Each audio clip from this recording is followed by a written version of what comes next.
तो हेलो दोस्तों, welcome to exam desk. और हम पढ़ रहे हैं मध्यकालीन भारत। कॉपी लेके तैयार रहो सब लोग। और हम पढ़ रहे हैं मध्यकालीन भारत। और हमने प्रीवियस क्लास में क्या पढ़ा था? हमने पढ़ा था अकबर, और आज भी हम अकबर का थर्ड पार्ट देखेंगे यहाँ पर। चलो स्टार्ट करते हैं अकबर पढ़ना। यहाँ से इतना आ रहा है ना, अकबर के बारे में हम लोग पढ़ेंगे, ठीक है। तो हम क्या पढ़ रहे थे? हम लोग पढ़ रहे थे अकबर के अभियान, और हमने आधे पढ़ चुके थे। और आज हम बात करेंगे एक और अभियान की। उसका क्या नाम है? हल्दी घाटी का युद्ध।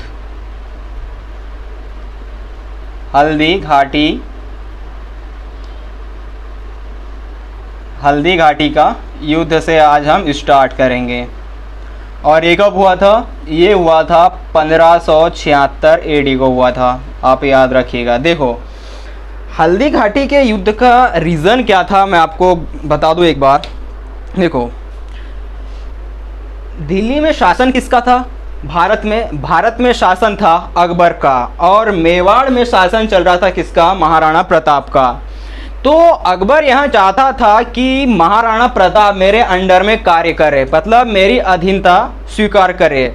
इसी के मद्देनज़र क्या हुआ था कि अकबर ने महाराणा प्रताप के सामने प्रस्ताव रखे। क्या प्रस्ताव रखे? कि आप मेरे अंडर में कार्य करें। तो इसलिए अकबर ने क्या किया था? एक तो देखो, पहले क्या किया था? मानसिंह को भिजवाया था। किसके पास? महाराणा प्रताप के पास। फिर किसे भिजवाया? फिर टोडरमल को भिजवाया कि मतलब आप अकबर की अधीनता स्वीकार कर ले, इसलिए। फिर किसे भिजवाया? फिर बदायूं को भिजवाया था, बदायूनी को। इतने लोगों को भिजवाने के बावजूद भी क्या किया? महाराणा प्रताप ने अधीनता स्वीकार करने से मना कर दिया। इसी के मद्देनज़र हल्दी घाटी का युद्ध हुआ था का 1576 एडी में। ये इसकी टोटल कहानी थी। देखो, अब हम बात करते हैं युद्ध की, कि इस युद्ध का नेतृत्व किसने किया था और क्या क्या हुआ था इस युद्ध में। देखो, और हाँ, ये हल्दी घाटी जगह कहाँ पर पड़ती है? ये पड़ती है राजसमंद। और राजसमंद कहाँ पर पड़ता है? राजस्थान में। कहाँ? राजस्थान में। वहाँ पर ये युद्ध हुआ था, हल्दी घाटी का युद्ध। देखो, यहाँ पर है मेवाड़। यहाँ पर क्या है? मेवाड़। और मेवाड़ का शासक कौन है? महाराणा प्रताप। कौन है? महाराणा प्रताप। और महाराणा प्रताप का सेनापति कौन है? कौन है महाराणा प्रताप का सेनापति? महाराणा प्रताप का सेनापति हकीम खां सूरी। हकीम खां सूरी।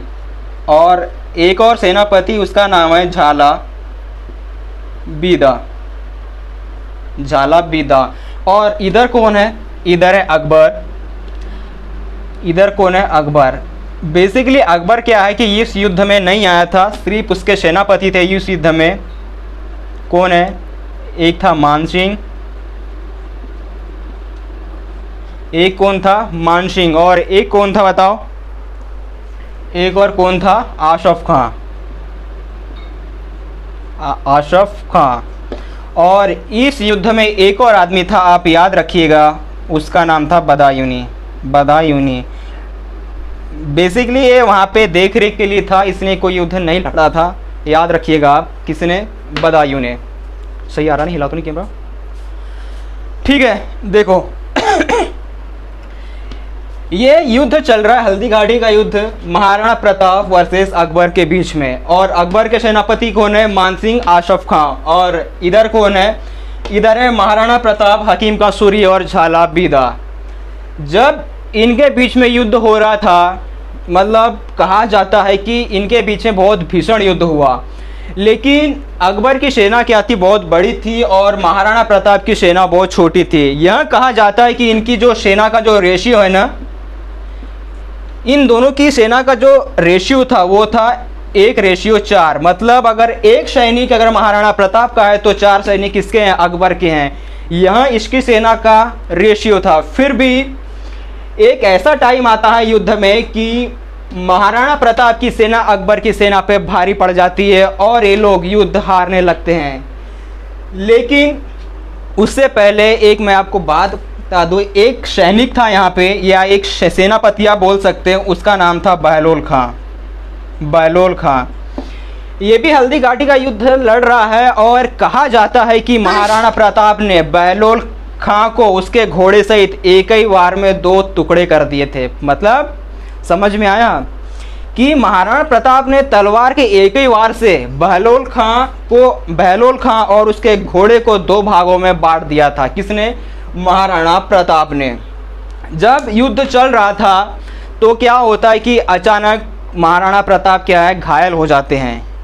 कब घायल हो जाते हैं? कहाँ पर? हल्दी घाटी के युद्ध के दौरान। और उसी युद्ध के बाद क्या होता है कि महाराणा प्रताप को युद्ध से बाहर जाना पड़ता है और फिर जो हल्दी घाटी के युद्ध का जो नेतृत्व है वो संभालते कौन? हकीम का सूरी और झाला अज्जा। लेकिन फिर इसके बाद मतलब महाराणा प्रताप के जाने के बाद क्या होता है कि जो मेवाड़ राज्य है या फिर महाराणा प्रताप कह सकते हैं, यहाँ युद्ध हार जाते हैं।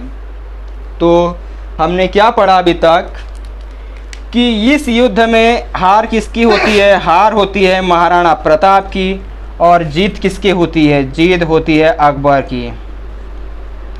और कहा जाता है कि उस युद्ध में महाराणा प्रताप बहुत बहादुरी से लड़े थे। देखो, और हाँ, महाराणा प्रताप के घोड़े का नाम आता है चेतक। क्या आता है? चेतक। महाराणा प्रताप के घोड़े का नाम अक्सर पूछता है कि महाराणा प्रताप के घोड़े का क्या नाम था? चेतक था। और एक और बात याद रखो, ये जो मानसिंह है, मानसिंह का एक हाथी था।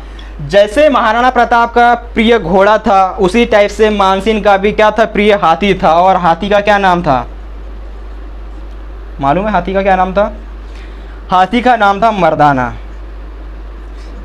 मर्दाना एक मूवी भी है, मर्दानी, रानी मुखर्जी की, आपने आई होप देखी होंगी। चलो हटाओ, ठीक है। तो हमने क्या पढ़ा कि मानसिंह के हाथी का क्या नाम था? मर्दाना। और महाराणा प्रताप के घोड़े का क्या नाम था? चेतक। इस युद्ध के बाद क्या होता है, जो महाराणा प्रताप है, युद्ध के बाद चले जाते हैं कहाँ पर? चावड़ एक जगह पड़ती है राजस्थान में, चावड़। और वहाँ से एक महाराणा प्रताप नई शुरुआत करते हैं, मतलब चावड़ को अपनी नई राजधानी बनाते हैं। और इनकी मृत्यु कब हो जाती है? फिर 1597 में क्या होती है? महाराणा प्रताप की मृत्यु हो जाती है। ऐसा नहीं है कि मतलब जो हल्दी घाटी का युद्ध हुआ था उस टाइम में क्या हुआ था कि अकबर भी महाराणा प्रताप की बहादुरी से बहुत ज़्यादा प्रसन्न हुआ था। और अकबर ने महाराणा प्रताप को क्या बोला था? एक बहुत ही शक्तिशाली योद्धा भी कहा था। किसने? अकबर ने महाराणा प्रताप को। देखो, तो हमने सारी बातें जान ली हल्दी घाटी के युद्ध की कि क्या क्या हुआ इस युद्ध में। ठीक है, चलो। और हाँ, एक बात आपको याद रखिएगा, ये जो बदायूनी है ना, बदायूं ने जो हल्दी घाटी का युद्ध है इसका आंखों देखा वर्णन किया है। किसने? बदायूं ने। क्या किया है?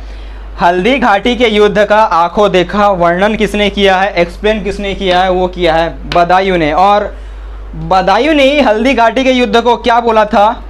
इसे बोला था गोगुंदा का युद्ध। गोगुंदा का युद्ध। पूछता है कि गोगुंदा का युद्ध किसे कहा जाता है? गोगुंदा का युद्ध ही हल्दी घाटी के युद्ध को कहा जाता है। और यहाँ किसने कहा? यहाँ कहा है बदायूनी ने। और आपने एक और सुना होगा अबुल फजल का। अबुल फजल। अबुल फजल कौन था? अबुल फजल कौन था? अकबर का नवरत्न था। और इन्हीं ने हल्दी घाटी के युद्ध को क्या बोला है? खन्नौर का युद्ध। क्या बोला है? खन्नौर का युद्ध। पूछता है खन्नौर का युद्ध किसे कहा जाता है? गोगुंदा का युद्ध किसे कहा जाता है? यहाँ कहा जाता है किसको? हल्दी घाटी के युद्ध को ही। ठीक है, तो हमने क्या क्या जान लिया अभी कि हल्दी घाटी का युद्ध कब हुआ था? ये हुआ था 1576 एडी में हुआ था। कहाँ? राजसमंद हरियाणा के पास में। ठीक है, और इस युद्ध में जीत किसकी हुई थी? अकबर की। आपको तो ये मालूम ही होगा। ठीक है, तो इसके बाद भी अकबर के कुछ अभियान थे, चलो उनके बारे में जान लेते हैं। एक अभियान हुआ था इसके बाद 1581, ये और ये कहाँ पर हुआ था, ये हुआ था काबुल में। आपने को सिर्फ इसकी डेट याद रखनी है, ये कहाँ पर हुआ था, ये हुआ था काबुल में, ठीक है। इसके बाद एक और अभियान हुआ था, वो कब हुआ था, वो हुआ था 1586 में। ये कहाँ पर हुआ था, ये हुआ था जम्मू एंड कश्मीर वाले रीजन में हुआ था। इसके बाद एक और अभियान था इसका, कब, 1591, और ये कहाँ, ये किसके खिलाफ था, ये था सिंध और बलूचिस्तान वाले एरिया में, बलूचिस्तान वाले रीजन में हुआ था। और ये सिंध और ये कहाँ पर पड़ता, ये पड़ता अपने पाकिस्तान वाले रीजन में, ठीक है। और जो अकबर का जो अंतिम अभियान था वह कब था, वह था 1601 में। वो भी किसके खिलाफ था अंतिम अभियान, ये था असीरगढ़। और असीरगढ़ कहाँ पर पड़ता है, ये पड़ता है एमपी, और यहाँ एमपी वाले रीजन में। और यहाँ अंतिम अभियान था किसका, अकबर का अंतिम अभियान था, ठीक है। तो हमने क्या जाना कि अकबर के जितने भी अभियान थे उनके बारे में क्या किया, हमने सारी जानकारी जान ली। इसके बाद अकबर ने और क्या क्या काम किए थे हम अब उसके बारे में जान लेते हैं कि अकबर ने क्या क्या और कार्य किए थे। देखो, अब हम बात करते हैं अकबर के निर्माण कार्यों की। हम किसकी बात करेंगे अब, अकबर के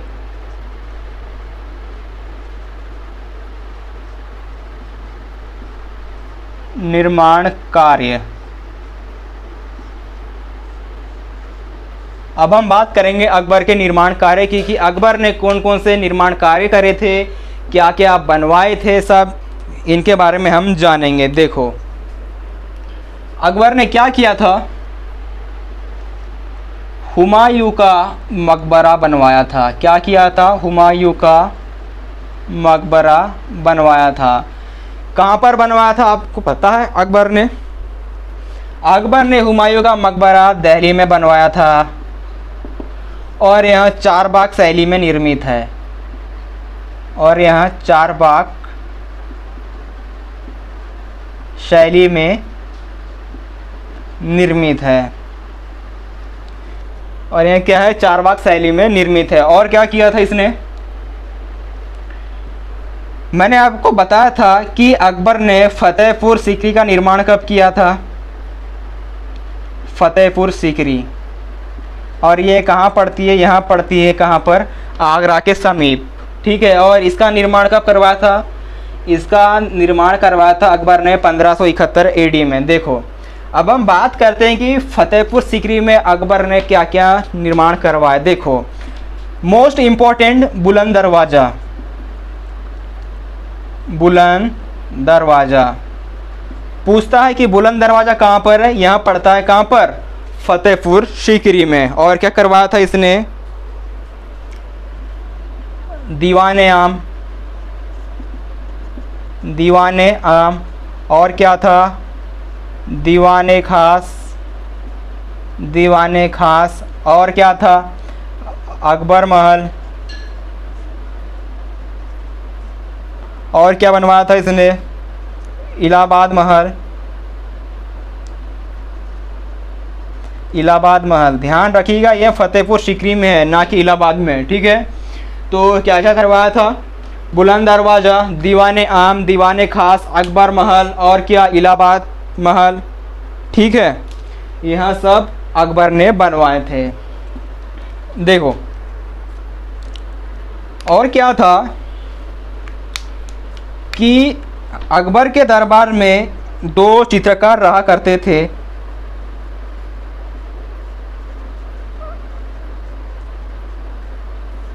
अकबर के दरबार में दो चित्रकार रहा करते थे, उनके क्या नाम है, नाम पूछता है, क्या नाम है उन दो चित्रकारों के, बताओ। एक का नाम है दसवंत, और एक कौन है, बसावन। यह कौन थे? यह अकबर के दरबार के 2 चित्रकार थे। इनके नाम पूछता है कि अकबर के दरबार के 2 चित्रकार कौन से हैं? दसवंत और बशावाहन। ठीक है, आप याद रखिएगा। चलो हम आगे बढ़ते हैं। इसके बाद तो हमने अभी तक क्या जाना? अकबर के अभियान और अकबर ने को क्या क्या निर्माण कार्य किए थे, इनके बारे में हमने जान लिया। और क्या पढ़ेंगे हम? अब हम बात करेंगे कुछ इम्पोर्टेंट चीज़ों की। देखो, मैं कुछ पॉइंट लिख रहा हूँ यहाँ पे, आपको ध्यान रखने हैं। वेरी इंपॉर्टेंट पॉइंट है वो। देखो, एक होती है जब्ती प्रणाली। कौन सी प्रणाली? जब्ती प्रणाली। तो पूछता है कि जब्ती प्रणाली किसके शासनकाल में प्रचलित थी? बताओ। यहाँ अकबर के शासनकाल में प्रचलित थी। अकबर के शासनकाल में प्रचलित थी। क्या प्रचलित थी? जब्ती प्रणाली।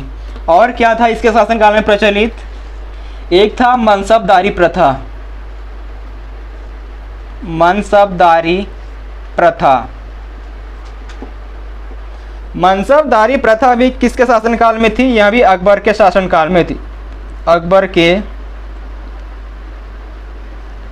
शासनकाल में थी। कौन कौन सी थी? जब्ती प्रणाली, मनसबदारी प्रथा। ठीक है। और अकबर ने क्या किया था? एक और, अनुवाद विभाग की स्थापना करी थी। किसकी? अनुवाद विभाग की स्थापना करी थी। और यह अनुवाद विभाग क्या होता है कि बहुत सारे विद्वान कोई भी ग्रंथ हो उसका अनुवाद कर सकते हैं। जैसे फैज़ी ने क्या किया था कि महाभारत का फ़ारसी में अनुवाद किया था। किस नाम से? रजनामा के नाम से। तो इसी के मद्देनज़र अनुवाद विभाग की स्थापना अकबर ने करी थी। आप ये याद रखिएगा। ठीक है। और हाँ, एक बार और जो हिंदी साहित्य का काल है, हिंदी साहित्य के काल को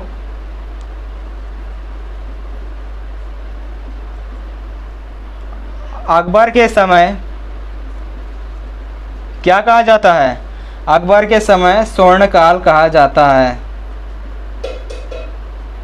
स्वर्णकाल कहा जाता है कि मतलब अकबर के समय हिंदी का बहुत ज़्यादा महत्व था। यह हिंदी के साहित्य को बहुत ज़्यादा क्या करता था? ध्यान देता था। किसके ऊपर? हिंदी साहित्य के ऊपर। ठीक है। तो आप ये लिख लीजिएगा जो जो हमने मेन पॉइंट है इसके बारे में। ठीक है। देखो, और अकबर क्या था कि अकबर को ना नगाड़ा बजाने का बहुत शौक़ था। नगाड़ा बजाने का शौक़ था। वो भी किसे था? अकबर को था। पूछता है कि अकबर कौन सा यंत्र बजाता था? तो क्या बजाता था अकबर? नगाड़ा बजाता था। ठीक है। तो हमने कुछ इम्पोर्टेंट बातें थी जो जान ली थी। अब हम बात करते हैं कि अकबर के शासनकाल में जो जो विद्वान थे, तो अकबर ने उन्हें कौन कौन सी उपाधियां प्रदान करी थी, ये हम आज जानेंगे। देखो, इधर लिखते हैं हम लोग उपाधि के बारे में, और इधर क्या रहेंगे? वहाँ व्यक्ति का नाम रहेगा। ये थोड़ा सा इम्पोर्टेंट है, पूछता है। देखो, एक उपाधि आती है, उसका क्या नाम है? सिरी कमल। सिरी कमल। सिरी कमल की उपाधि किसे दी गई थी? यहाँ दी गई थी। किसको? अब्दुल समद को। अब्दुल समद को। ये अब्दुल है, आप याद रखिएगा। अब्दुल समद को दी गई थी कौन सी उपाधि? सिरी कमल की उपाधि। ठीक है। एक और आती है महापात्र की उपाधि, और यहाँ किसे दी गई? और यहाँ इसे मिली थी, यहाँ मिली थी नरहरि को। कौन सी उपाधि मिली थी नरहरि को? महापात्र की उपाधि। ठीक है। एक और आती है, उस उपाधि का नाम है कवि प्रिय की उपाधि। यह किसे मिली थी? यह मिली थी बीरबल को। किसे मिली थी? बीरबल को। श्री कमल की अब्दुल समद को, महापात्र की नरहरि और अभिप्रिय किसे? बीरबल को मिली थी। ठीक है। एक और उपाधि आती है जड़ी कमल की। किसकी? जड़ी कमल। और यह किसे मिली थी बताओ? यह मिली थी मोहम्मद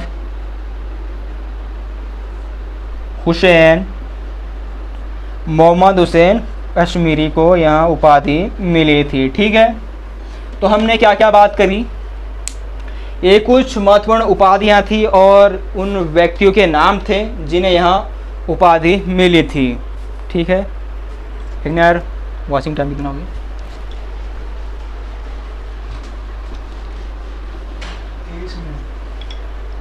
ठीक है। चलो अब हम बात करेंगे अकबर की मृत्यु के बारे में। अकबर की मृत्यु कब हुई थी? यह हुई थी 1605 एडी में। 1605 एडी में क्या हुआ था? अकबर की मृत्यु हो गई थी। और इसे कहाँ दफनाया गया था? इसकी मृत्यु कहाँ पर हुई थी? आगरा में। और आगरा के समीप एक जगह पड़ती है, उस जगह क्या नाम है? सिकंदरा। क्या नाम है वहाँ का? सिकंदरा, उस जगह का नाम है। और यहीं पर क्या है? अकबर का मकबरा है। कहाँ पर है? सिकंदरा में। तो हमने जो जो इम्पोर्टेंट बातें थी अकबर के बारे में वो सारी जान ली। और हाँ, याद रखिएगा कि हमने अभी तक ये जो अकबर के बारे में जो पढ़ा है, यहाँ पढ़ा है हमने 3 पार्टों में, मतलब लेक्चर फर्स्ट, लेक्चर सेकेंड और आज का लेक्चर सेकेंड, और जो आज का लेक्चर होगा वह होगा लेक्चर थर्ड। ठीक है। और यकीन मानिए कि इससे बाहर बिल्कुल भी नहीं जाएगा, क्योंकि अकबर हमने 3 पार्टों में ख़त्म किया है। ठीक है। तो आप बाकायदा लिखते रहिए, पढ़ते रहिए। अब हम मिलेंगे नेक्स्ट क्लास में किसके साथ? हम मिलेंगे जहांगीर के साथ। और जहांगीर कौन था? जहांगीर या फिर सलीम बोल सकते हैं इसे। यहाँ कौन था? यह था अकबर का पुत्र, और यही आगे क्या करेगा? शासन संभालेगा। तो ओके, हम मिलते हैं नेक्स्ट क्लास में जहांगीर के साथ। जय हिंद।